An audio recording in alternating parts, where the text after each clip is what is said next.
Calibán y la bruja, mujeres, cuerpo y acumulación primitiva. Silvia Federici. Traducción, Verónica Endel y Leopoldo Sebastián Touz. Cuarta parte. El Gran Calibán. La lucha contra el cuerpo rebelde. Por más contenido visite el canal Tony Crear en YouTube. Y siendo la vida un movimiento de miembros. ¿Qué es en realidad el corazón sino un resorte, y los nervios que son, sino diversas fibras, y las articulaciones sino varias ruedas que dan movimiento al cuerpo entero? Hobbes, Leviatán, 1650. Sin embargo seré una criatura más noble y, en el preciso momento en que mis necesidades naturales me rebajen a la condición de bestia, mi espíritu surgirá, y remontará, y volará hacia el trabajo de los ángeles. Cotton Mather, Diary, 1680-1708. Tened alguna piedad de mí. Pues mis amigos son muy pobres, y mi madre está muy enferma, y yo voy a morir el próximo miércoles por la mañana, por eso espero que usted sea lo suficientemente bueno como para darle a mis amigos una pequeña insignificancia de dinero para que paguen el ataúd y la mortaja, para que puedan retirar mi cuerpo del árbol en el que voy a morir, y no sea débil de corazón. Espero que usted tenga en consideración mi pobre cuerpo, considérelo como si fuera el suyo. Usted querría que su propio cuerpo estuviera a salvo de los cirujanos. Carta de Richard Tobin, condenado a muerte en Londres en 1739. Una de las condiciones para el desarrollo capitalista fue el proceso que Michel Foucault definió como disciplinamiento del cuerpo, que desde mi punto de vista consistió en un intento por parte del Estado y de la Iglesia para transformar las potencias del individuo en fuerza de trabajo. Este capítulo examina la forma en la que se concibió esta transformación en los debates filosóficos de la época y las intervenciones estratégicas que se generaron en torno a la misma. En el siglo XVI, en las zonas de Europa occidental más afectadas por la Reforma protestante y por el surgimiento de una burguesía mercantil, se observa la emergencia en todos los campos, el teatro, el púlpito, la imaginación política y filosófica, de un nuevo concepto de persona. Su encarnación ideal es el próspero de Shakespeare de La Tempestad, 1612, que combina la espiritualidad celestial de Ariel y la materialidad brutal de Calibán. Sin embargo, su figura delata cierta ansiedad sobre el equilibrio que se había alcanzado, lo que hace imposible cualquier orgullo por la especial posición del hombre, en el orden de los seres. Al derrotar a Calibán, Próspero debe admitir que, este ser de tinieblas es mío, recordándole así a su audiencia que, en tanto humanos, es verdaderamente problemático que seamos a la vez el ángel y la bestia. En el siglo XVII, lo que permanece en Próspero como aprensión subliminal se concreta como conflicto entre la razón y las pasiones del cuerpo, lo cual da un nuevo sentido a los clásicos temas judeocristianos para producir un novedoso paradigma antropológico. El resultado es la reminiscencia de las escaramuzas medievales entre ángeles y demonios por la posesión del alma que parte hacia el más allá. Pero el conflicto está ahora escenificado dentro de la persona, que es presentada como un campo de batalla en el que existen elementos opuestos en lucha por la dominación.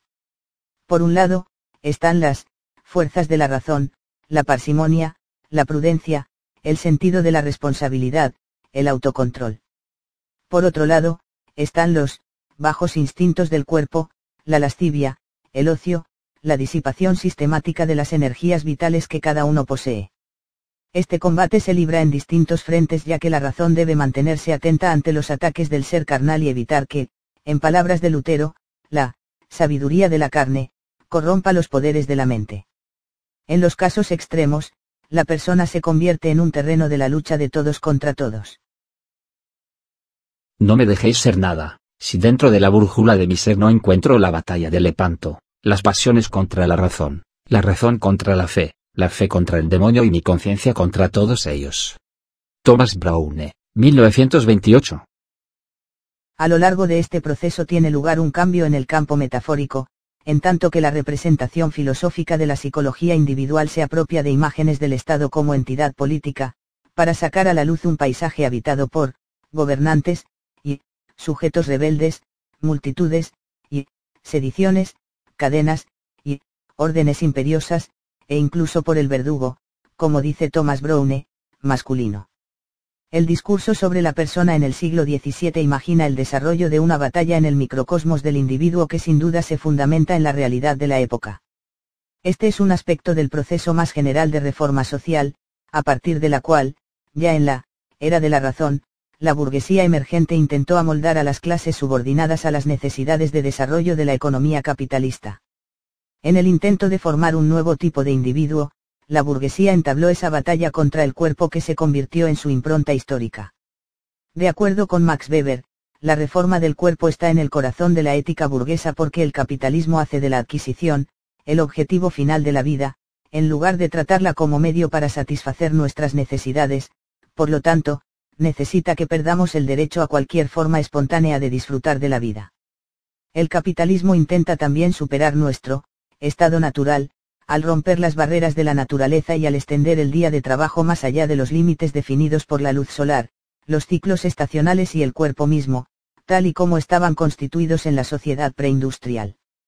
También Marx concibe la alienación del cuerpo como un rasgo distintivo de la relación entre el capitalista y el obrero. Al transformar el trabajo en una mercancía, el capitalismo hace que los trabajadores subordinen su actividad a un orden externo sobre el que no tienen control y con el cual no se pueden identificar. De este modo, el proceso de trabajo se convierte en un espacio de extrañamiento, el trabajador solo se siente en sí fuera del trabajo, y en el trabajo fuera de sí.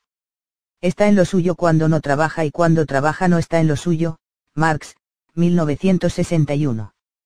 Por otra parte, en el desarrollo de una economía capitalista, el trabajador se convierte, aunque solo sea formalmente, en libre dueño de su fuerza de trabajo, que, a diferencia del esclavo, puede poner a disposición del comprador por un periodo limitado de tiempo. Esto implica que, como veremos, este conflicto entre la razón y el cuerpo, descrito por los filósofos como un enfrentamiento desenfrenada entre lo mejor y lo más bajo, que no puede ser atribuido solo al gusto por lo figurativo durante el barroco, será purificado más tarde para favorecer un lenguaje más masculino. 3. El discurso sobre la persona en el siglo XVII imagina el desarrollo de una batalla en el microcosmos del individuo que sin duda se fundamenta en la realidad de la época. Este es un aspecto del proceso más general de reforma social, a partir de la cual, ya en la era de la razón, la burguesía emergente intentó amoldar a las clases subordinadas a las necesidades de desarrollo de la economía capitalista. En el intento de formar un nuevo tipo de individuo, la burguesía entabló esa batalla contra el cuerpo que se convirtió en su impronta histórica. De acuerdo con Max Weber, la reforma del cuerpo está en el corazón de la ética burguesa porque el capitalismo hace de la adquisición, el objetivo final de la vida, en lugar de tratarla como medio para satisfacer nuestras necesidades, por lo tanto, necesita que perdamos el derecho a cualquier forma espontánea de disfrutar de la vida. Weber, 1958-53. El capitalismo intenta también superar nuestro estado natural, al romper las barreras de la naturaleza y al extender el día de trabajo más allá de los límites definidos por la luz solar, los ciclos estacionales y el cuerpo mismo, tal y como estaban constituidos en la sociedad preindustrial. También Marx concibe la alienación del cuerpo como un rasgo distintivo de la relación entre el capitalista y el obrero. Al transformar el trabajo en una mercancía, el capitalismo hace que los trabajadores subordinen su actividad a un orden externo sobre el que no tienen control y con el cual no se pueden identificar. De este modo, el proceso de trabajo se convierte en un espacio de extrañamiento, el trabajador solo se siente en sí fuera del trabajo, y en el trabajo fuera de sí. Está en lo suyo cuando no trabaja y cuando trabaja no está en lo suyo, Marx, 1961. Por otra parte, en el desarrollo de una economía capitalista, el trabajador se convierte, aunque solo sea formalmente, en libre dueño de su fuerza de trabajo, que, a diferencia del esclavo, puede poner a disposición del comprador por un periodo limitado de tiempo. Esto implica que, ha de poder disponer libremente de su fuerza de trabajo, sus energías, sus facultades, como de su propia mercancía. Marx, 1909. Esto también conduce a un sentido de disociación con respecto al cuerpo, que viene redefinido y reducido a un objeto con el cual la persona deja de estar inmediatamente identificada. La imagen de un trabajador que vende libremente su trabajo, o que entiende su cuerpo como un capital que ha de ser entregado al mejor postor, está referida a una clase trabajadora ya moldeada por la disciplina del trabajo capitalista. Pero no es sino hasta la segunda mitad del siglo XIX cuando puede vislumbrarse un trabajador como este, templado, prudente, responsable, orgulloso de poseer un reloj, Thompson, 1964, y que considera las condiciones impuestas por el modo de producción capitalista como leyes de la naturaleza. Marx, 1909, un tipo de trabajador que personifica a la utopía capitalista y es punto de referencia para Marx. La situación era completamente diferente en el periodo de acumulación primitiva, cuando la burguesía emergente descubrió que la liberación de fuerza de trabajo, es decir, la expropiación de las tierras comunes del campesinado, no fue suficiente para forzar a los proletarios desposeídos a aceptar el trabajo asalariado. A diferencia del Adán de Milton, quien, al ser expulsado del jardín del Edén, marchó alegremente hacia una vida dedicada al trabajo. 5. Los trabajadores y artesanos expropiados no aceptaron trabajar por un salario de forma pacífica. La mayor parte de las veces se convirtieron en mendigos, vagabundos o criminales. Haría falta un largo proceso para producir una fuerza de trabajo disciplinada. Durante los siglos XVI y XVII, el odio hacia el trabajo asalariado era tan intenso que muchos proletarios preferían arriesgarse a terminar en la horca que subordinarse a las nuevas condiciones de trabajo. Esta fue la primera crisis capitalista, mucho más seria que todas las crisis comerciales que amenazaron los cimientos del sistema capitalista durante la primera fase de su desarrollo. Como es bien sabido, la respuesta de la burguesía fue la multiplicación de las ejecuciones, la construcción de un verdadero régimen de terror, implementado a través de la intensificación de las penas, en particular las que castigaban los crímenes contra la propiedad, y la introducción de leyes sangrientas contra los vagabundos con la intención de fijar a los trabajadores a los trabajos que se les había impuesto, de la misma manera que, en su momento, los siervos estuvieron fijados a la tierra. Solo en Inglaterra, 72.000 personas fueron colgadas por Enrique VIII durante los 38 años de su reinado, y la masacre continuó hasta finales del siglo XVI. En la década de 1570, entre 300 y 400 delincuentes fueron devorados por las orcas en un lugar u otro cada año. Hoskins, 1977.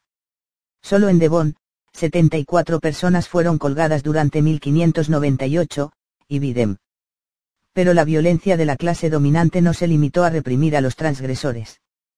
También apuntaba hacia una transformación radical de la persona, pensada para erradicar del proletariado cualquier comportamiento que no condujera a la imposición de una disciplina de trabajo más estricta. Las dimensiones de este ataque pueden verse en la legislación social que, a mediados del siglo XVI, fue introducida en Inglaterra y Francia. Se prohibieron los juegos, en particular aquellos que, además de ser inútiles, debilitaban el sentido de responsabilidad del individuo y la ética del trabajo. Se cerraron tabernas y baños públicos. Se establecieron castigos para la desnudez y también para otras formas, improductivas, de sexualidad y sociabilidad. Se prohibió beber, decir palabrotas e insultar. En medio de este vasto proceso de ingeniería social comenzó a tomar forma una nueva concepción sobre el cuerpo y una nueva política sobre este. La novedad fue el ataque al cuerpo como fuente de todos los males, si bien fue estudiado con idéntica pasión con la que, en los mismos años, se animó la investigación sobre los movimientos celestes. ¿Por qué el cuerpo fue tan importante para la política estatal y el discurso intelectual? Una se siente tentada a responder que esta obsesión por el cuerpo refleja el miedo que inspiraba el proletariado en la clase dominante. Era el mismo miedo que sentían por igual el burgués o el noble, quienes, dondequiera que fuesen, en las calles o durante sus viajes, eran asediados por una muchedumbre amenazadora que imploraba ayuda o se preparaba para robarles. Era también el mismo miedo que sentían aquellos que dirigían la administración del Estado, cuya consolidación se veía continuamente debilitada pero también determinada, por la amenaza de los disturbios y de los desórdenes sociales. Sin embargo, eso no era todo. No hay que olvidar que el proletariado mendicante y revoltoso, que forzaba a los ricos a viajar en coches de caballos para escapar de sus ataques o a irse a la cama con 2 pistolas bajo la almohada, fue el mismo sujeto social que aparecía, cada vez más, como la fuente de toda la riqueza. Era el mismo proletariado sobre el que los mercantilistas, los primeros economistas de la sociedad capitalista, nunca se cansaron de repetir, aunque no sin dudarlo, que, mientras más, mejor, lamentándose frecuentemente de que tantos cuerpos se desperdiciaran en la horca. Habrían de pasar muchas décadas antes de que el concepto del valor del trabajo entrara en el panteón del pensamiento económico. Pero el hecho de que el trabajo, la industria, más que la tierra o cualquier otra riqueza natural, se convirtiera en la fuente principal de acumulación era una verdad bien comprendida en una época en la que el bajo nivel de desarrollo tecnológico hizo de los seres humanos el recurso productivo más importante. Como dijo Thomas Moon, el hijo de un comerciante londinense y portavoz de la doctrina mercantilista. Sabemos que nuestras propias mercaderías no nos producen tanta ganancia como nuestra industria. Pues el hierro no es de gran valor si está en las minas, cuando se lo compara con el uso y las ventajas que arroja cuando es extraído, robado, transportado, comprado, vendido, fundido en armamento, mosquetes, forjado en anclas, bulones, púas, clavos y cosas similares, para ser usado en embarcaciones, casas, carros, coches, arados y otros instrumentos de cultivo. Abbott, 1946. Incluso el próspero de Shakespeare insiste en este hecho económico fundamental en un breve parlamento sobre el valor del trabajo, que él da a Miranda después de que ella manifestase el disgusto absoluto que le producía Caliban. Sí, pero le necesitamos. Enciende el fuego, trae la leña y nos hace trabajos muy útiles. Shakespeare, La Tempestad, Acto 1, Escena 2. El cuerpo, entonces, pasó al primer plano de las políticas sociales porque aparecía no solo como una bestia inerte ante los estímulos del trabajo, sino como un recipiente de fuerza de trabajo, un medio de producción, la máquina de trabajo primaria. Esta es la razón por la que, en las estrategias que adoptó el Estado hacia el cuerpo, encontramos mucha violencia, pero también mucho interés, y el estudio de los movimientos y propiedades del cuerpo se convirtió en el punto de partida para buena parte de la especulación teórica de la época, ya sea utilizado, como Descartes, para afirmar la inmortalidad del alma, o para investigar, como Hobbes, las premisas de la gobernabilidad social. Efectivamente, una de las principales preocupaciones de la nueva filosofía mecánica era la mecánica del cuerpo, cuyos elementos constitutivos, desde la circulación de la sangre hasta la dinámica del habla, desde los efectos de las sensaciones hasta los movimientos voluntarios e involuntarios, fueron separados y clasificados en todos sus componentes y posibilidades. El Tratado del Hombre, publicado en 1664. Es un verdadero manual anatómico, aunque la anatomía que realiza es tanto psicológica como física. Una tarea fundamental de la empresa de Descartes fue instituir una divisoria ontológica entre un dominio considerado puramente mental y otro puramente físico. Cada costumbre, actitud y sensación queda definida de esta manera, sus límites están marcados, sus posibilidades sopesadas con tal meticulosidad que uno tiene la impresión de que el libro de la naturaleza humana ha sido abierto por primera vez o, de forma más probable, que una nueva tierra ha sido descubierta y los conquistadores se están aprestando a trazar un mapa de sus senderos, recopilar la lista de sus recursos naturales, evaluar sus ventajas y desventajas. En este aspecto, Hobbes y Descartes fueron representantes de su época. El cuidado que exhiben en la exploración de los detalles de la realidad corporal y psicológica reaparece en el análisis puritano de las inclinaciones y talentos individuales. Este último selló el comienzo de una psicología burguesa, que, en este caso, estudiaba explícitamente todas las facultades humanas desde el punto de vista de su potencial para el trabajo y su contribución a la disciplina. Otro signo de la nueva curiosidad por el cuerpo y, de un cambio con respecto a las formas de ser y las costumbres de épocas anteriores que permitieron que el cuerpo pudiera abrirse, según las palabras de un médico del siglo XVII, fue el desarrollo de la anatomía como disciplina científica, después de su relegación a la oscuridad intelectual durante la Edad Media. Wickman, 1972, Galcigna, 1978.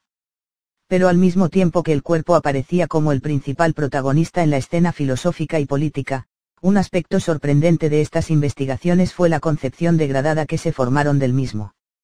El teatro anatómico expone a la vista pública un cuerpo desencantado y profanado, que solo en principio puede ser concebido como el emplazamiento del alma, y que en cambio es tratado como una realidad separada. Galcigna, 1978.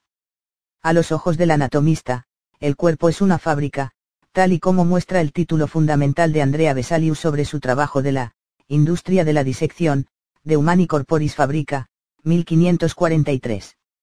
En la filosofía mecanicista se describe al cuerpo por analogía con la máquina, con frecuencia poniendo el énfasis en su inercia. El cuerpo es concebido como materia en bruto, completamente divorciado de cualquier cualidad racional, no sabe, no desea, no siente. El cuerpo es puramente una colección de miembros, dice Descartes en su discurso del método de 1634. Nicolas Malebranche, en Entretien sur la métaphysique, sur la religion et sur la mort, diálogos sobre la metafísica, la religión y la muerte, 1688, se hace eco de esto y formula la pregunta decisiva: ¿puede el cuerpo pensar? Para responder inmediatamente, no, sin duda alguna, pues todas las modificaciones de tal extensión consisten solo en ciertas relaciones de distancia, y es obvio que esas relaciones no son percepciones, razonamientos, placeres, deseos, sentimientos, en una palabra. Pensamientos, Popkin, 1966. También para Hobbes, el cuerpo es un conglomerado de movimientos mecánicos que, al carecer de poder autónomo, opera a partir de una causalidad externa, en un juego de atracciones y aversiones donde todo está regulado como en un autómata. Leviatán, parte 1, capítulo 6. Sin embargo, lo que sostiene Michel Foucault acerca de la filosofía mecanicista es cierto, al igual que lo que mantiene con respecto de las disciplinas sociales de los siglos XVII y XVIII, Foucault, 1977. En este periodo encontramos una perspectiva distinta de la del ascetismo medieval, donde la degradación del cuerpo tenía una función puramente negativa, que buscaba establecer la naturaleza temporal e ilusoria de los placeres terrenales y consecuentemente la necesidad de renunciar al cuerpo mismo. En la filosofía mecanicista se percibe un nuevo espíritu burgués, que calcula, clasifica, hace distinciones y degrada al cuerpo solo para racionalizar sus facultades, lo que apunta no solo a intensificar su sujeción, sino a maximizar su utilidad social. Lejos de renunciar al cuerpo, los teóricos mecanicistas trataban de conceptualizarlo, de tal forma que sus operaciones se hicieran inteligibles y controlables. De ahí viene el orgullo, más que conmiseración, con el que Descartes insiste en que, esta máquina, como él llama al cuerpo de manera persistente en el Tratado del Hombre, es solo un autómata y que no debe hacerse más duelo por su muerte que por la rotura de una herramienta. Por cierto, ni Hobbes ni Descartes dedicaron mucha atención a los asuntos económicos y sería absurdo leer en sus filosofías las preocupaciones cotidianas de los comerciantes ingleses u holandeses. Sin embargo, no podemos evitar observar las importantes contribuciones que sus especulaciones acerca de la naturaleza humana hicieron a la aparición de una ciencia capitalista del trabajo. El planteamiento de que el cuerpo es algo mecánico, vacío de cualquier teleología intrínseca, las virtudes ocultas, atribuidas al cuerpo tanto por la magia natural, como por las supersticiones populares de la época, era hacer inteligible la posibilidad de subordinarlo a un proceso de trabajo que dependía cada vez más de formas de comportamiento uniformes y predecibles.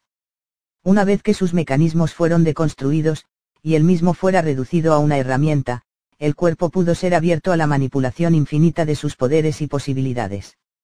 Se hizo posible investigar los vicios y los límites de la imaginación, las virtudes del hábito, los usos del miedo, cómo ciertas pasiones pueden ser evitadas o neutralizadas y cómo pueden utilizarse de forma más racional. En este sentido, la filosofía mecanicista contribuyó a incrementar el control de la clase dominante sobre el mundo natural, lo que constituye el primer paso, y también el más importante, en el control sobre la naturaleza humana. Así como la naturaleza, reducida a gran máquina, pudo ser conquistada y, según las palabras de Bacon, penetrada en todos sus secretos, de la misma manera el cuerpo, vaciado de sus fuerzas ocultas, pudo ser atrapado en un sistema de sujeción, donde su comportamiento pudo ser calculado, organizado, pensado técnicamente e investido de relaciones de poder. Foucault, 1977. Para Descartes existe una identidad entre el cuerpo y la naturaleza, ya que ambos están compuestos por las mismas partículas y ambos actúan obedeciendo leyes físicas uniformes puestas en marcha por la voluntad de Dios. De esta manera, el cuerpo cartesiano no solo se empobrece y pierde toda virtud mágica, en la gran divisoria ontológica que instituye Descartes entre la esencia de la humanidad y sus condiciones accidentales, el cuerpo está divorciado de la persona, está literalmente deshumanizado. No soy este cuerpo, insiste Descartes a lo largo de sus meditaciones, 1641. Y, efectivamente, en su filosofía, el cuerpo confluye con un continuum mecánico de materia que la voluntad puede contemplar, ahora sin trabas, como objeto propio de dominación. Como veremos, Descartes y Hobbes expresan dos proyectos diferentes en relación con la realidad corporal. En el caso de Descartes, la reducción del cuerpo a materia mecánica hace posible el desarrollo de mecanismos de autocontrol que sujetan el cuerpo a la voluntad. P. Arajoves, por su parte, la mecanización del cuerpo sirve de justificación para la sumisión total del individuo al poder del Estado. En ambos, sin embargo, el resultado es una redefinición de los atributos corporales que, al menos idealmente, hacen al cuerpo apropiado para la regularidad y el automatismo exigido por la disciplina del trabajo capitalista. 16. Pongo el énfasis en el, idealmente, porque, en los años en que Descartes y Hobbes escribían sus tratados, la clase dominante tenía que enfrentarse con una corporalidad que era muy diferente de la que aparecía en las prefiguraciones de estos filósofos.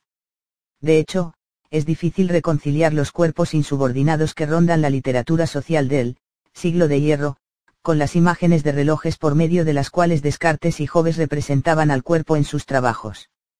No obstante, aun cuando aparentemente están distanciadas de los asuntos cotidianos de la lucha de clases, es en las especulaciones de estos dos filósofos donde se encuentra la primera conceptualización de la transformación del cuerpo en una máquina de trabajo, lo que constituye una de las principales tareas de la acumulación primitiva. Cuando, por ejemplo, Hobbes declara que, el corazón, no es, sino un resorte, y las articulaciones sino varias ruedas, percibimos en sus palabras un espíritu burgués, en el que no solo el trabajo es la condición y motivo de existencia del cuerpo, sino que también siente la necesidad de transformar todos los poderes corporales en fuerzas de trabajo. Este proyecto constituye una pista a la hora de comprender por qué tanta especulación filosófica y religiosa de los siglos XVI y XVII está compuesta de una verdadera vivisección del cuerpo humano, por medio de la cual se decidía cuáles de sus propiedades podían vivir y cuáles, en cambio, debían morir. Se trataba de una alquimia social que no convertía metales corrientes en oro, sino poderes corporales en fuerzas de trabajo. La misma relación que el capitalismo introdujo entre la tierra y el trabajo estaba así también empezando a tomar el control sobre la relación entre el cuerpo y el trabajo. Mientras el trabajo empezaba a ser considerado como una fuerza dinámica capaz de un desarrollo infinito, el cuerpo aparecía como materia inerte y estéril que solo la voluntad podía mover, partiendo de una condición similar a la establecida por la física de Newton para la masa y el movimiento, en la que la masa tendía a la inercia a menos que se aplicara sobre ella una fuerza. Del mismo modo que la tierra, el cuerpo tenía que ser cultivado y antes que nada descompuesto en partes, de tal manera que pudiera liberar sus tesoros escondidos. Pues mientras el cuerpo es la condición de existencia de la fuerza de trabajo, es también su límite, ya que constituye el principal elemento de resistencia a su utilización. No era suficiente, entonces, decidir que en sí mismo el cuerpo no tenía valor. El cuerpo tenía que vivir para que la fuerza de trabajo pudiera vivir. Lo que murió fue el concepto del cuerpo como receptáculo de poderes mágicos que había predominado en el mundo medieval. En realidad, este concepto fue destruido. Detrás de la nueva filosofía encontramos la vasta iniciativa del Estado, a partir de la cual lo que los filósofos clasificaron como irracional, fue considerado crimen. Esta intervención estatal fue el subtexto necesario de la filosofía mecanicista. El saber puede convertirse en poder solamente haciendo cumplir sus prescripciones. Esto significa que el cuerpo mecánico, el cuerpo máquina, no podría haberse convertido en modelo de comportamiento social sin la destrucción, por parte del Estado, de una amplia gama de creencias precapitalistas, prácticas y sujetos sociales cuya existencia contradecía la regulación del comportamiento corporal prometido por la filosofía mecanicista. Es por esto que, en plena edad de la razón, la edad del escepticismo y la duda metódica, encontramos un ataque feroz al cuerpo, firmemente apoyado por muchos de los que suscribían la nueva doctrina. Así es como debemos leer el ataque contra la brujería y contra la visión mágica del mundo que, a pesar de los esfuerzos de la Iglesia, había seguido siendo predominante a nivel popular durante la Edad Media. El sustrato mágico formaba parte de una concepción animista de la naturaleza que no admitía ninguna separación entre la materia y el espíritu, y de este modo imaginaba el cosmos como un organismo viviente, poblado de fuerzas ocultas, donde cada elemento estaba en relación, favorable, con el resto. De acuerdo con esta perspectiva, en la que la naturaleza era vista como un universo de signos y señales marcado por afinidades invisibles que tenían que ser descifradas, Foucault, 1970, cada elemento, las hierbas, las plantas, los metales y la mayor parte del cuerpo humano, escondía virtudes y poderes que le eran peculiares. Es por esto que existía una variedad de prácticas diseñadas para apropiarse de los secretos de la naturaleza y torcer sus poderes de acuerdo a la voluntad humana. Desde la quiromancia hasta la adivinación, desde el uso de hechizos hasta la curación receptiva, la magia abría una gran cantidad de posibilidades. Había hechizos diseñados para ganar juegos de cartas, para interpretar instrumentos desconocidos, para volverse invisible, para conquistar el amor de alguien, para ganar inmunidad en una guerra, para hacer dormir a los niños. Thomas, 1971, Wilson, 2000. La erradicación de estas prácticas era una condición necesaria para la racionalización capitalista del trabajo, dado que la magia aparecía como una forma ilícita de poder y un instrumento para obtener lo deseado sin trabajar, es decir, aparecía como la puesta en práctica de una forma de rechazo al trabajo. La magia mata a la industria, se lamentaba Francis Bacon, admitiendo que nada encontraba más repulsivo que la suposición de que uno podía lograr cosas con un puñado de recursos inútiles y no con el sudor de su propia frente. Bacon, 1870. Por otra parte, la magia se apoyaba en una concepción cualitativa del espacio y del tiempo que impedía la normalización del proceso de trabajo. ¿Cómo podían los nuevos empresarios imponer hábitos repetitivos a un proletariado anclado en la creencia de que hay días de suerte y días sin suerte, es decir, días en los que uno puede viajar y otros en los que uno no debe moverse de su casa, días buenos para casarse y otros en los que cualquier iniciativa debe ser prudentemente evitada? Una concepción del cosmos que atribuía poderes especiales al individuo, la mirada magnética, el poder de volverse invisible, de abandonar el cuerpo, de encadenar la voluntad de otros por medio de encantos mágicos, era igualmente incompatible con la disciplina del trabajo capitalista. No sería fructífero investigar si estos poderes eran reales o imaginarios. Puede decirse que todas las sociedades precapitalistas han creído en ellos y que, en tiempos recientes, hemos sido testigos de una revalorización de prácticas que, en la época a la que nos referimos, hubiesen sido condenadas por brujería. Este es, por ejemplo, el caso del creciente interés por la parapsicología y la bioautoregulación, que se aplican cada vez más, incluso en la medicina convencional. El renovado interés por las creencias mágicas es posible hoy porque ya no representan una amenaza social. La mecanización del cuerpo es hasta tal punto constitutiva del individuo que, al menos en los países industrializados, la creencia en fuerzas ocultas no pone en peligro la uniformidad del comportamiento social. También se admite que la astrología reaparezca, con la certeza de que aún el consumidor más asiduo de cartas astrales consultará automáticamente el reloj antes de ir a trabajar. Sin embargo, esta no era una opción para la clase dominante del siglo XVII que, en esta fase inicial y experimental del desarrollo capitalista, no había alcanzado el control social necesario como para neutralizar la práctica de la magia, y que tampoco podía integrar funcionalmente la magia en la organización de la vida social. Desde su punto de vista, poco importaba si los poderes que la gente decía tener, o aspiraba a tener, eran reales o no, pues la mera existencia de creencias mágicas era una fuente de insubordinación social. Tomemos, por ejemplo, la difundida creencia en la posibilidad de encontrar tesoros escondidos con la ayuda de hechizos mágicos. Thomas, 1971. Esta creencia era ciertamente un obstáculo a la instauración de una disciplina del trabajo rigurosa y cuya aceptación fuera inherente.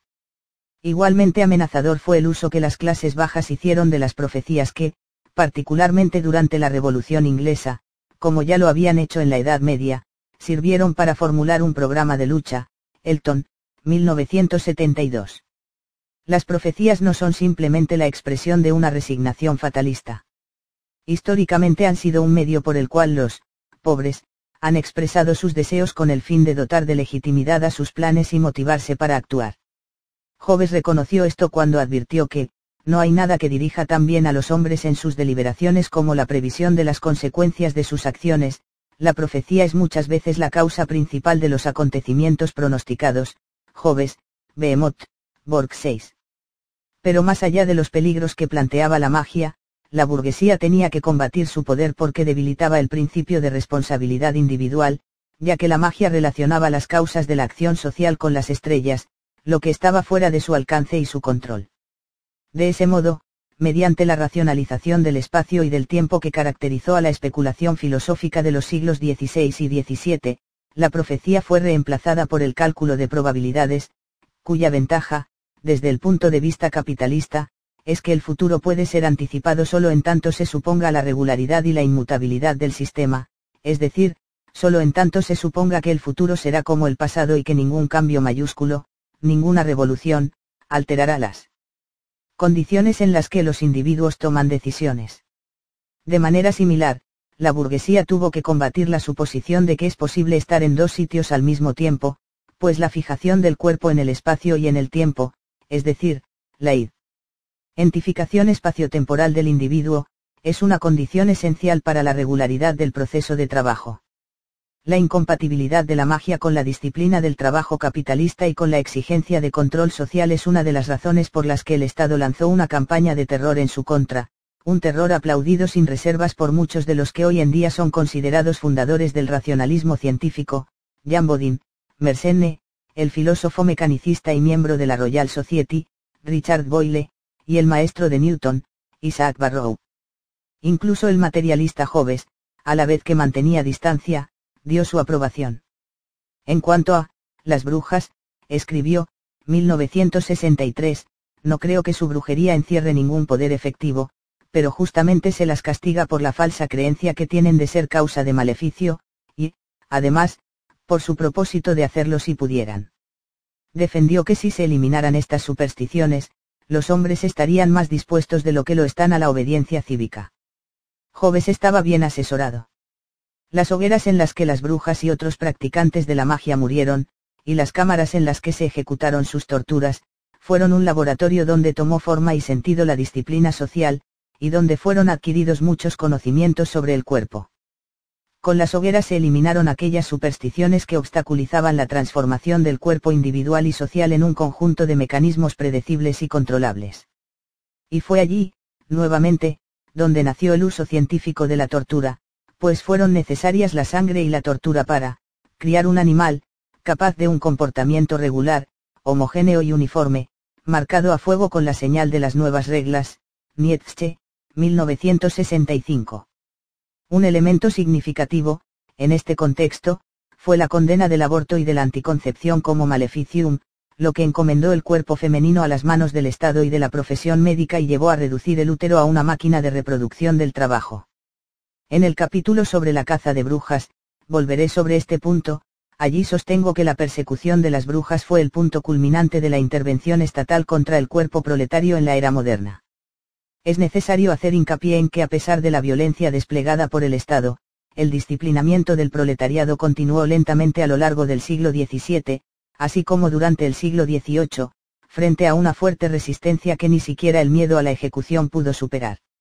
Un ejemplo emblemático de esta resistencia es analizado por Peter Linebaugh, The Tyburn Riots against the Surgeons, las revueltas de Tyburn contra los cirujanos. Según Linebaugh, a principios del siglo XVIII, durante una ejecución en Londres, los familiares y amigos del condenado dieron batalla para evitar que los asistentes de los cirujanos se apropiaran del cadáver con el fin de usarlo en los estudios anatómicos, Linebaugh, 1975. La batalla fue feroz, porque el miedo a ser disecado no era menor que el miedo a la muerte. La disección eliminaba la posibilidad de que el condenado reviviera después de un ahorcamiento mal hecho, tal y como ocurría frecuentemente en la Inglaterra del siglo XVIII. Entre la gente, se difundió una concepción mágica del cuerpo según la cual éste continuaba vivo después de la muerte y la muerte lo enriquecía con nuevos poderes. Se creía que los muertos tenían el poder de regresar y llevar a cabo su última venganza contra los vivos. Se creía también que un cuerpo tenía virtudes curativas. De este modo, muchedumbres de enfermos se reunían alrededor de las horcas, esperando de los miembros de los muertos efectos tan milagrosos como los que se atribuía al hecho de ser tocado por el rey. La disección aparecía así como una infamia mayor, una segunda muerte, aún más definitiva, y los condenados pasaban sus últimos días asegurándose de que su cuerpo no sería abandonado a las manos de los cirujanos. La batalla, que se daba al pie de las horcas, ponía de manifiesto tanto la violencia predominante en la racionalización científica del mundo como el choque de dos conceptos opuestos del cuerpo. Por un lado, tenemos el concepto del cuerpo que le confiere poderes aún después de la muerte, el cuerpo no inspira repulsión y no es tratado como algo podrido o ajeno.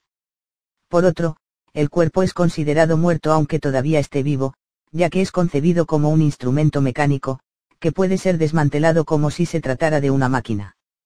En Las Orcas, junto al cruce de las calles Tyburn y Edgware, escribe Peter Linebaugh, encontramos la conexión entre la historia de los pobres de Londres y la historia de la ciencia inglesa. Esta no fue una coincidencia, tampoco fue una coincidencia que el progreso de la anatomía dependiera de la capacidad de los cirujanos para arrebatar los cuerpos colgados en Tyburn. El curso de la racionalización científica estaba íntimamente ligado al intento, por parte del Estado, de imponer su control sobre una fuerza de trabajo que no estaba dispuesta a colaborar. Este intento fue aún más importante, como factor determinante de las nuevas actitudes hacia el cuerpo, que el desarrollo de la tecnología. Tal y como sostiene David Dixon, la conexión entre la nueva visión científica del mundo y la creciente mecanización de la producción solo puede sostenerse como una metáfora. Dixon, 1979. Ciertamente, el reloj y los mecanismos automáticos que tanto intrigaban a Descartes y sus contemporáneos, por ejemplo, las estatuas movidas hidráulicamente, eran modelos para una nueva ciencia y para las especulaciones de la filosofía mecanicista acerca de los movimientos del cuerpo. Cierto es también que, a partir del siglo XVII, las analogías anatómicas provenían de los talleres de producción, los brazos eran considerados como palancas, el corazón como una bomba, los pulmones como fuelles, los ojos como lentes, el puño como un martillo. Mumford, 1962. Pero estas metáforas mecánicas no reflejan la influencia de la tecnología como tal, sino el hecho de que la máquina se estaba convirtiendo en el modelo de comportamiento social. Incluso en el campo de la astronomía, se percibe la atracción que ejerce la necesidad de control social. Un ejemplo clásico es el de Edmond Halley, el secretario de la Royal Society, que, en paralelo a la aparición en 1695 del cometa que luego recibiría su nombre, organizó clubes en toda Inglaterra para demostrar la predecibilidad de los fenómenos naturales y para disipar la creencia popular de que los cometas anunciaban desórdenes sociales. El sendero de la racionalización científica confluyó con el disciplinamiento del cuerpo social de manera aún más evidente en las ciencias sociales. Podemos ver, efectivamente, que su desarrollo tuvo como premisas la homogeneización del comportamiento social y la construcción de un individuo prototípico al que se esperaba que todos se ajustasen. En términos de Marx, este es un individuo abstracto, construido de manera uniforme, como una media social, sujeto a una descaracterización radical, de tal modo que sus facultades solo pueden ser aprendidas a partir de sus aspectos más normalizados. La construcción de este nuevo individuo fue la base para el desarrollo de lo que William Petty llamaría más tarde, usando la terminología hobbesiana, la aritmética política, una nueva ciencia que habría de estudiar cada forma de comportamiento social en términos de números, pesos y medidas. El proyecto de Petty se realizó con el desarrollo de la estadística y la demografía. Wilson, 1966, Cullen, 1975, que efectúan sobre el cuerpo social las mismas operaciones que la anatomía efectúa sobre el cuerpo individual, diseccionan a la población y estudian sus movimientos, desde las tasas de natalidad hasta las de mortalidad, desde las estructuras generacionales hasta las ocupacionales, en sus aspectos más masificados y regulares. También es posible observar que, desde el punto de vista del proceso de abstracción por el que pasa el individuo en la transición al capitalismo, el desarrollo de la máquina humana fue el principal salto tecnológico, el paso más importante en el desarrollo de las fuerzas productivas que tuvo lugar en el periodo de la acumulación primitiva. Podemos observar, en otras palabras, que la primera máquina desarrollada por el capitalismo fue el cuerpo humano y no la máquina de vapor, ni tampoco el reloj. Pero si el cuerpo es una máquina, surge inmediatamente un problema: ¿cómo hacerlo trabajar? De las teorías de la filosofía mecánica derivan dos modelos diferentes de gobierno del cuerpo. Por una parte, tenemos el modelo cartesiano que, a partir de la suposición de un cuerpo puramente mecánico, postula la posibilidad de que en el individuo se desarrollen mecanismos de autodisciplina, autocontrol, self-management y autorregulación que hagan posibles las relaciones de trabajo voluntarias y el gobierno basado en el consentimiento. Por otro lado, está el modelo hobbesiano que, al negar la posibilidad de una razón libre del cuerpo, externaliza las funciones de mando, encomendándoselas a la autoridad absoluta del Estado. El desarrollo de una teoría del autocontrol, a partir de la mecanización del cuerpo, es el centro de atención de la filosofía de Descartes, quien, recordémoslo, no completó su formación intelectual en la Francia del absolutismo monárquico sino en la Holanda burguesa, elegida como morada en la medida en que congeniaba más con su espíritu. Las doctrinas de Descartes tienen un doble objetivo: negar que el comportamiento humano pueda verse influido por factores externos, tales como las estrellas o las inteligencias celestiales, y liberar el alma de cualquier condicionamiento corporal, haciéndola capaz así de ejercer una soberanía ilimitada sobre el cuerpo. Descartes creyó que podía llevar a cabo ambas tareas a partir de la demostración de la naturaleza mecánica del comportamiento animal. Nada, decía en su Le Monde, 1633, causa más errores como la creencia de que los animales tienen alma como nosotros. Por eso, cuando preparaba su Tratado del Hombre, dedicó muchos meses a estudiar la anatomía de órganos de los animales. Cada mañana iba a la carnicería para observar el troceado de las bestias. Hizo incluso muchas vivisecciones, consolado posiblemente por su creencia de que, tratándose tan solo de bestias, despojadas de razón, los animales que él disecaba no podían sentir ningún dolor. El hecho de poder demostrar la brutalidad de los animales era fundamental para Descartes. Estaba convencido de que ahí podía encontrar la respuesta a sus preguntas sobre la ubicación, la naturaleza y el alcance del poder que controlaba a la conducta humana. Creía que en un animal disecado encontraría la prueba de que el cuerpo solo es capaz de realizar acciones mecánicas e involuntarias, y que, por lo tanto, el cuerpo no es constitutivo de la persona. La esencia humana reside, entonces, en facultades puramente inmateriales. Para Descartes el cuerpo humano es, también, un autómata, pero lo que diferencia al hombre de la bestia y le confiere a él dominio sobre el mundo circundante es la presencia del pensamiento. De este modo, el alma, que Descartes desplaza del cosmos y de la esfera de la corporalidad, regresa al centro de su filosofía dotada de un poder infinito en la forma de razón y voluntad individuales. Situado en un mundo sin alma y en un cuerpo máquina, el hombre cartesiano podía entonces, como Próspero, romper su varita mágica. Para convertirse no solo en el responsable de sus actos, sino aparentemente en el centro de todos los poderes. Al estar divorciado de su cuerpo, el yo racional se desvinculaba ciertamente de su realidad corpórea y de la naturaleza. Su soledad, sin embargo, iba a ser la de un rey. En el modelo cartesiano de la persona no hay un dualismo igualitario entre la cabeza pensante y el cuerpo máquina, solo hay una relación de amo-esclavo, ya que la tarea principal de la voluntad es dominar el cuerpo y el mundo natural. En el modelo cartesiano de la persona se ve, entonces, la misma centralización de las funciones de mando que en ese mismo periodo se estaba dando a nivel del Estado, al igual que la tarea del Estado era gobernar el cuerpo social. En la nueva subjetividad, la mente se convirtió en soberana. Descartes reconoce que la supremacía de la mente sobre el cuerpo no se logra fácilmente, ya que la razón debe afrontar sus contradicciones internas.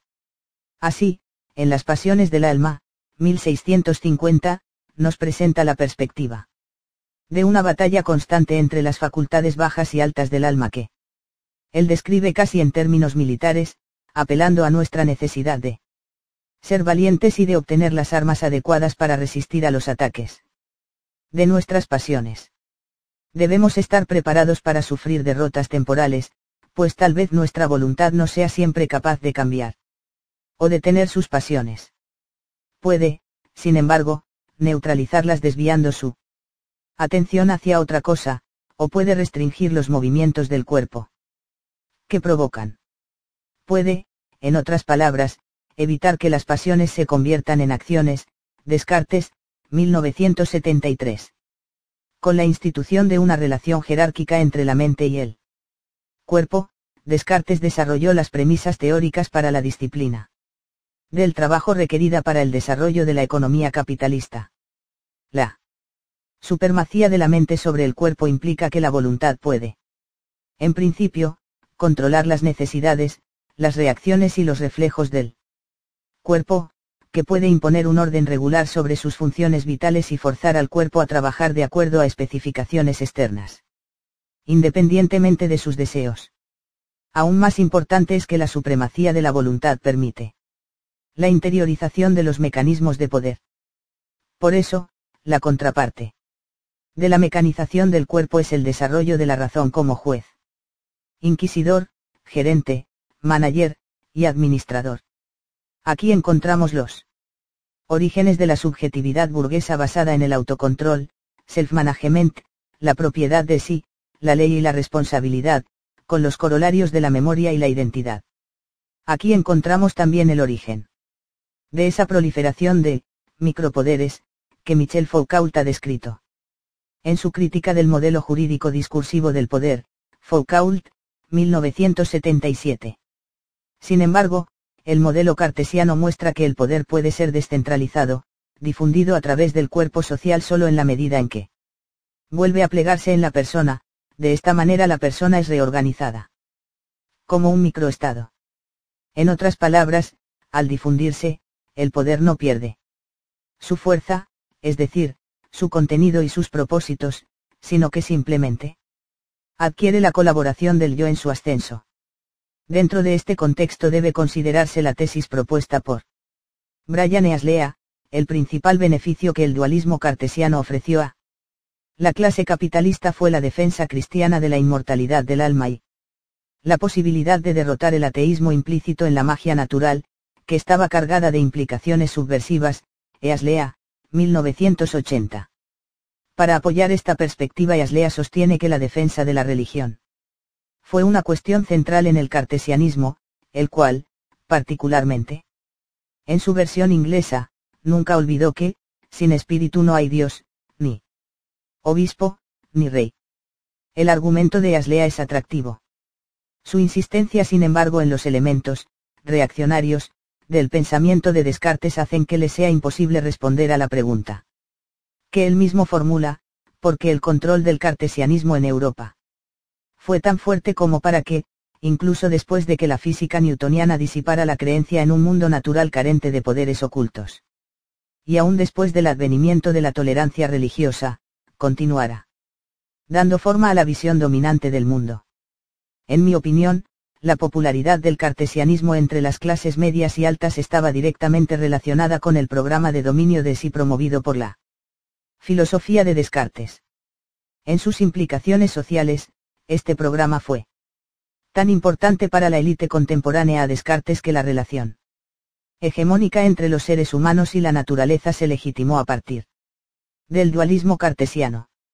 El desarrollo del autocontrol, esto es, el dominio de sí, el desarrollo propio, se convirtió en un requerimiento fundamental en un sistema socioeconómico capitalista en el que se presuponía que cada uno es propietario de sí mismo, lo cual se convierte en fundamento de las relaciones sociales, y que la disciplina ya no dependía exclusivamente de la coerción externa. El significado social de la filosofía cartesiana recaía, en parte, en el hecho de que le proveía de una justificación intelectual. De este modo, la teoría de Descartes sobre el autocontrol derrota, pero también recupera, el lado activo de la magia natural. De este modo, reemplaza el poder impredecible del mago, construido a partir de la manipulación sutil de las influencias y correspondencias astrales, por un poder mucho más rentable, un poder para el cual ningún alma tiene que ser confiscada, generado solo a partir de la administración y la dominación del propio cuerpo y, por extensión, de la administración y la dominación de los cuerpos de otros seres. No podemos decir, entonces, como dice Easlea, repitiendo una crítica formulada por Leibniz, que el cartesianismo no pudo traducir sus principios en un conjunto de regulaciones prácticas, es decir, que no pudo demostrar a los filósofos, y sobre todo a los comerciantes y fabricantes, cómo podrían beneficiarse con él en su intento por controlar la materia del mundo. Si bien el cartesianismo no pudo dar una traducción tecnológica a sus preceptos, proveyó sin embargo información valiosa en relación con el desarrollo de la tecnología humana. Su comprensión de la dinámica del autocontrol llevaría a la construcción de un nuevo modelo de persona, en el que el individuo funcionaba a la vez como amo y como esclavo. A finales del siglo XVII, gracias a que interpretaba también los requerimientos de la disciplina del trabajo capitalista, la doctrina de Descartes se había difundido por Europa y sobrevivido incluso la llegada de la biología vitalista y a la creciente obsolescencia del paradigma mecanicista. Las razones del triunfo de Descartes se ven con mayor claridad cuando comparamos su explicación de la persona con la que hizo Thomas Hobbes, su rival inglés. El monismo biológico de Hobbes rechazaba el postulado de una mente inmaterial o alma, que constituyera la base del concepto cartesiano de persona.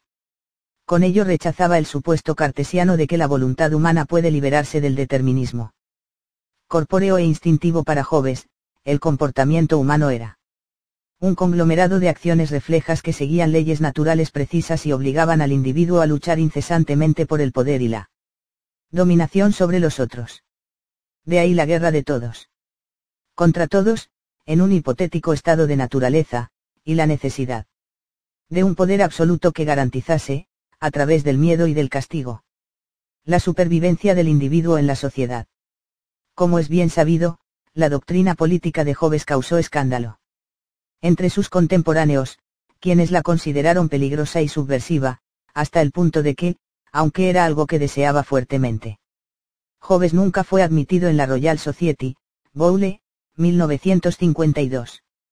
A pesar de Hobbes, en cualquier caso, se impuso el modelo de Descartes, que expresaba la tendencia ya existente a democratizar los mecanismos de disciplina social atribuyendo a la voluntad individual la función de mando que, en el modelo hobbesiano, había sido dejada únicamente en manos del Estado. Tal y como muchos críticos de Hobbes han sostenido, los cimientos de la disciplina pública deben estar arraigados en los corazones de los hombres, pues en ausencia de una legislación interna los hombres se dirigen inevitablemente a la revolución, citado en Bowle, 1951. Para Hobbes, se quejaba Henry Moore, no existe la libertad de la voluntad y por lo tanto no hay remordimiento de la conciencia o de la razón, solo existe la voluntad de quien tiene la espada más larga, citado en Eneas Lea, 1980. Más explícito fue Alexander Ross, que observó que, el freno de la conciencia es lo que contiene a los hombres de la rebelión, no existe fuerza exterior más poderosa, no existe un juez tan severo, ni un torturador tan cruel como una conciencia acusadora, citado en Bowle, 1952. Es evidente que la crítica contemporánea al ateísmo y al materialismo de Hobbes no estaba motivada por preocupaciones religiosas.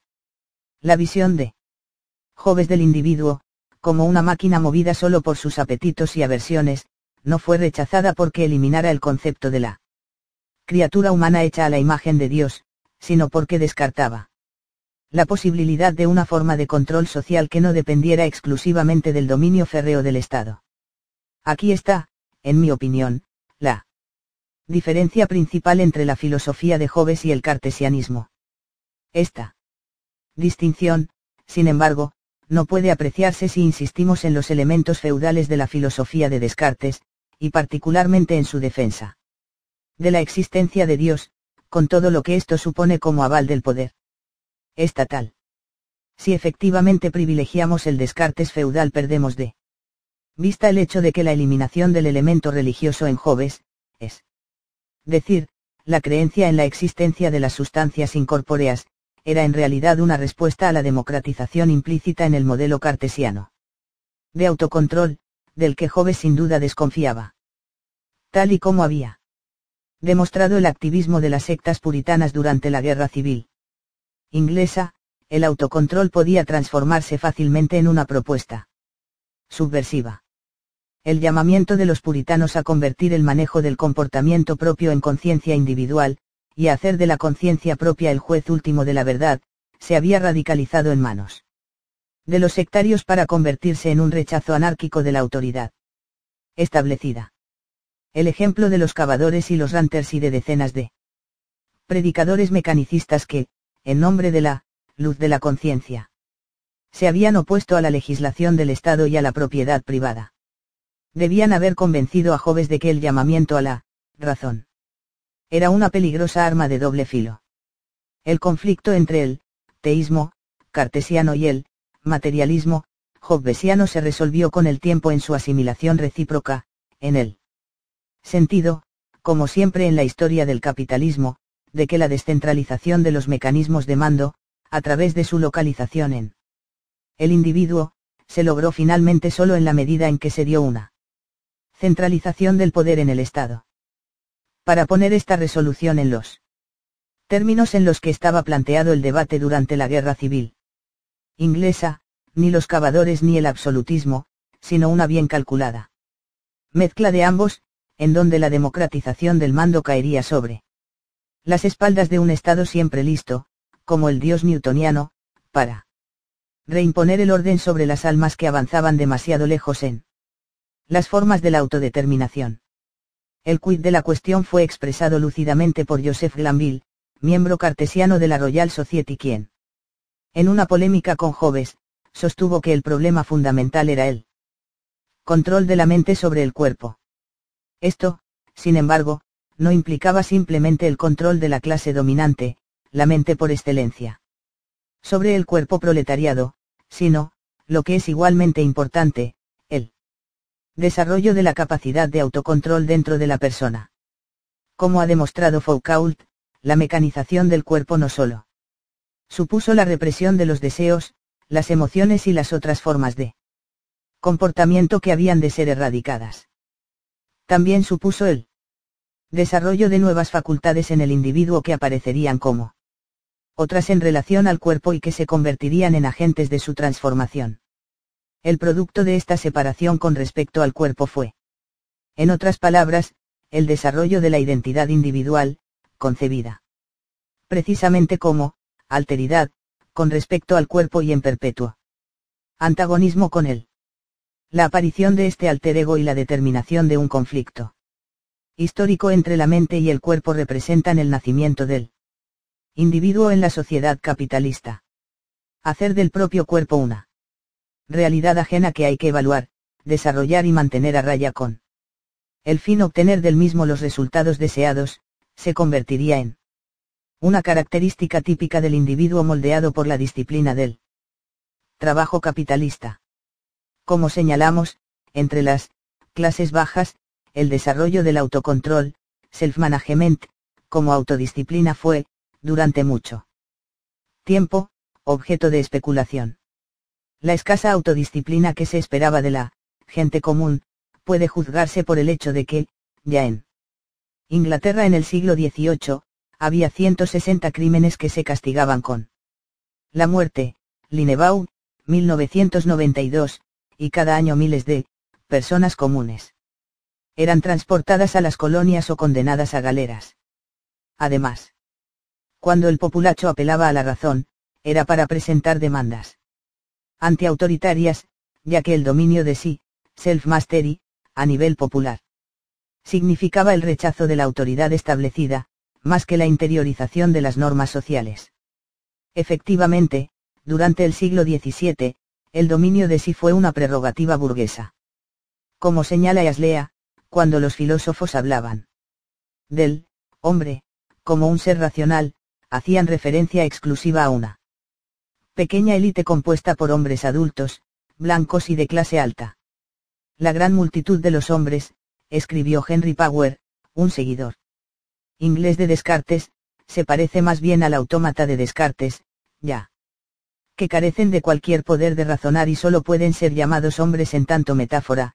Aslea, 1980, los de mejor clase, estaban de acuerdo en que el proletariado aparecía como una gran bestia, un monstruo de muchas cabezas, salvaje, vociferante, dado a cualquier exceso.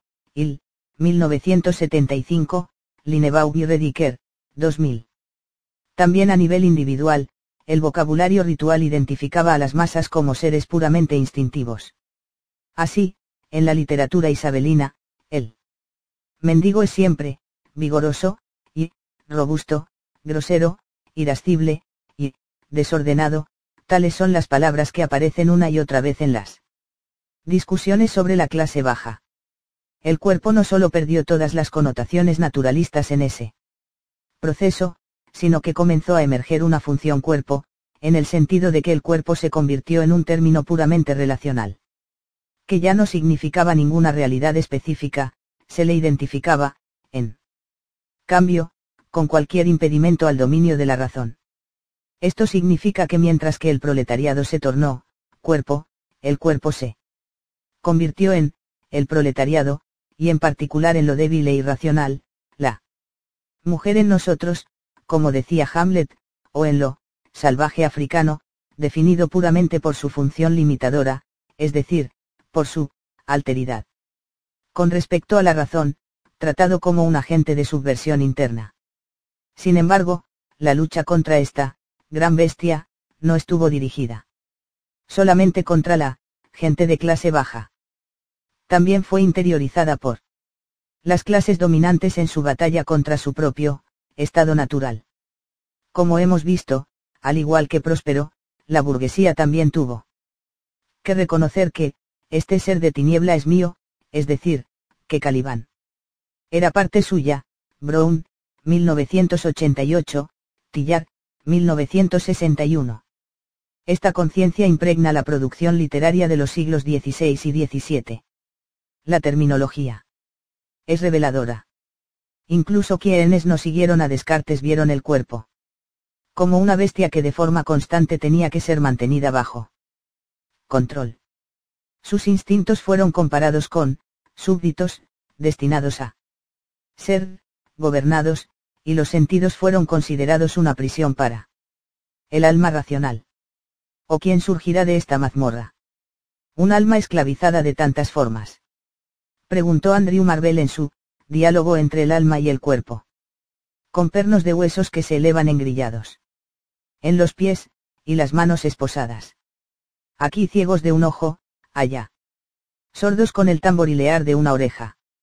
Un alma colgada, como de una cadena de nervios y arterias y venas. Citado por Hill, 1964. El conflicto entre los apetitos y la razón fue un tema central en la literatura isabelina, Tillard, 1961, al tiempo que entre los puritanos comenzó a cobrar fuerza la idea de que el anticristo está presente en todos los hombres. Mientras tanto, los debates sobre la educación y sobre la naturaleza del hombre, corrientes entre la gente de clase media, se centraban alrededor del conflicto entre el cuerpo y el alma, planteando la pregunta crucial sobre si los seres humanos son agentes voluntarios o involuntarios. Pero la definición de una nueva relación con el cuerpo no permaneció a un nivel puramente ideológico. Muchas prácticas que comenzaron a aparecer en la vida cotidiana señalaban las profundas transformaciones que estaban ocurriendo en ese ámbito: el uso de cubiertos, el desarrollo de la vergüenza con respecto a la desnudez, el advenimiento de costumbres que intentaban regular cómo había que reír, caminar, bostezar, cómo comportarse en la mesa y cuándo podía uno cantar, bromear, jugar. Elías, 1978. Al medida que el individuo se disociaba cada vez más del cuerpo, este último se convertía en un objeto de observación constante, como si se tratara de un enemigo. El cuerpo comenzó a inspirar miedo y repugnancia. El cuerpo del hombre está lleno de mugre, declaró Jonathan Edwards, cuya actitud es típica de la experiencia puritana, en la que la subyugación del cuerpo era una práctica cotidiana. Greven, 1977. Eran particularmente repugnantes aquellas funciones corporales que directamente enfrentaban a los hombres con su animalidad. Tal fue el caso de Cotton Mather, quien, en su diario, confesó cuán humillado se sintió un día cuando, orinando contra una pared, vio a un perro hacer lo mismo. Pensé qué cosas viles y bajas son los hijos de hombres en este estado mortal. ¿Hasta qué punto nuestras necesidades naturales nos degradan y nos ponen, en cierto sentido, al mismo nivel que los mismos perros? Por consiguiente, resolví cómo debería ser mi práctica ordinaria, cuando decido responder a una u otra necesidad de la naturaleza, el hacer de ella una oportunidad para dar forma en mi mente a algún pensamiento sagrado, noble, divino. Como parte de la gran pasión médica de la época, el análisis de los excrementos, a partir del cual se extrajeron múltiples deducciones sobre las tendencias psicológicas del individuo, sus vicios y virtudes, Unt, 1970, debe ser rastreado desde la concepción del cuerpo como un receptáculo de suciedad y peligros ocultos. Claramente, Esta obsesión por los excrementos humanos reflejaba en parte el disgusto que la clase media comenzaba a sentir por los aspectos no productivos del cuerpo, un disgusto acentuado inevitablemente en un ambiente urbano donde los excrementos planteaban un problema logístico, además de aparecer como puro residuo. Pero en esta obsesión podemos leer también la necesidad burguesa de regular y purificar la máquina corporal de cualquier elemento que pudiera interrumpir su actividad y ocasionar tiempos muertos para el trabajo. Los excrementos eran tan analizados y degradados, al mismo tiempo, porque eran el símbolo de los humores enfermos, que se creía vivían en el cuerpo y a los cuales se atribuían todas las tendencias perversas de los seres humanos. Para los puritanos los excrementos se convirtieron en el signo visible de la corrupción de la naturaleza humana, una forma de pecado original que tenía que ser combatido, subyugado, exorcizado. De ahí el uso de las purgas, los eméticos y las enemas que se administraban a los niños o a los poseídos, para hacerlos expulsar sus embrujamientos. Thorndike. 1958. En este intento obsesivo por conquistar el cuerpo en sus más íntimos pliegues, se ve reflejada la misma pasión con que, en esos mismos años, la burguesía trató de conquistar, podríamos decir, colonizar ese ser ajeno, peligroso e improductivo que a sus ojos era el proletariado. Pues el proletariado era el gran Calibán de la época. El proletario era ese ser material en bruto y por sí mismo desordenado, que Petty recomendaba fuera consignado a las manos del Estado, que, siguiendo su prudencia, por sí mismo debe mejorar, administrar y configurar para su provecho. Furniss, 1957. Como Calibán, el proletario personificaba los humores enfermos, que se escondían en el cuerpo social, comenzando por los monstruos repugnantes de la vagancia y la borrachera. A los ojos de sus amos, su vida era pura inercia, pero al mismo tiempo era pasión descontrolada y fantasía desenfrenada, siempre lista a explotar en conmociones bulliciosas. Sobre todo, era indisciplina, falta de productividad, incontinencia, deseo de satisfacción física inmediata. Su utopía no era una vida de trabajo sino el país de Cucaña. Burke, 1978, Graus, 1987, donde las casas estaban hechas de azúcar, los ríos de leche y donde no solo uno podía obtenerlo que deseara sin esfuerzo, sino que recibía dinero por comer y beber. Por dormir una hora de sueño profundo. Sin caminar. Uno gana 6 francos. Y por beber bien. Uno gana una pistola. Este país es alegre. Uno gana 10 francos por día. Por hacer el amor. Burke, 1978. La idea de transformar a este ser ocioso, que soñaba la vida como un largo carnaval, en un trabajador incansable, debe haber parecido una empresa desesperante. Literalmente significó, poner el mundo patas arriba, pero de una manera totalmente capitalista, un mundo donde la inercia del poder se convertirá en carencia de deseo y voluntad propia.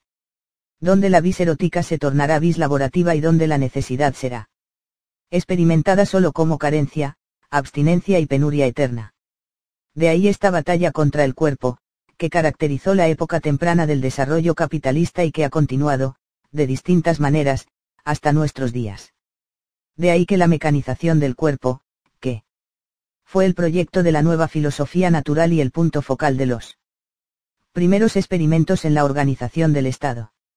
Si hacemos un recorrido desde la caza de brujas hasta las especulaciones de la filosofía mecanicista y hasta las investigaciones meticulosas de los talentos individuales por los puritanos, encontramos que un único hilo conductor une los caminos aparentemente divergentes de la legislación social, la reforma religiosa y la racionalización científica del universo. Este fue un intento de racionalizar la naturaleza humana, cuyos poderes tenían que ser reconducidos y subordinados al desarrollo y a la formación de la mano de obra.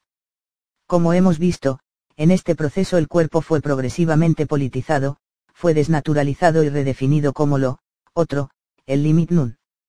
Significante político de las relaciones de clase y de las fronteras cambiantes, continuamente vueltas a trazar, que estas relaciones producen. En el mapa de la explotación humana.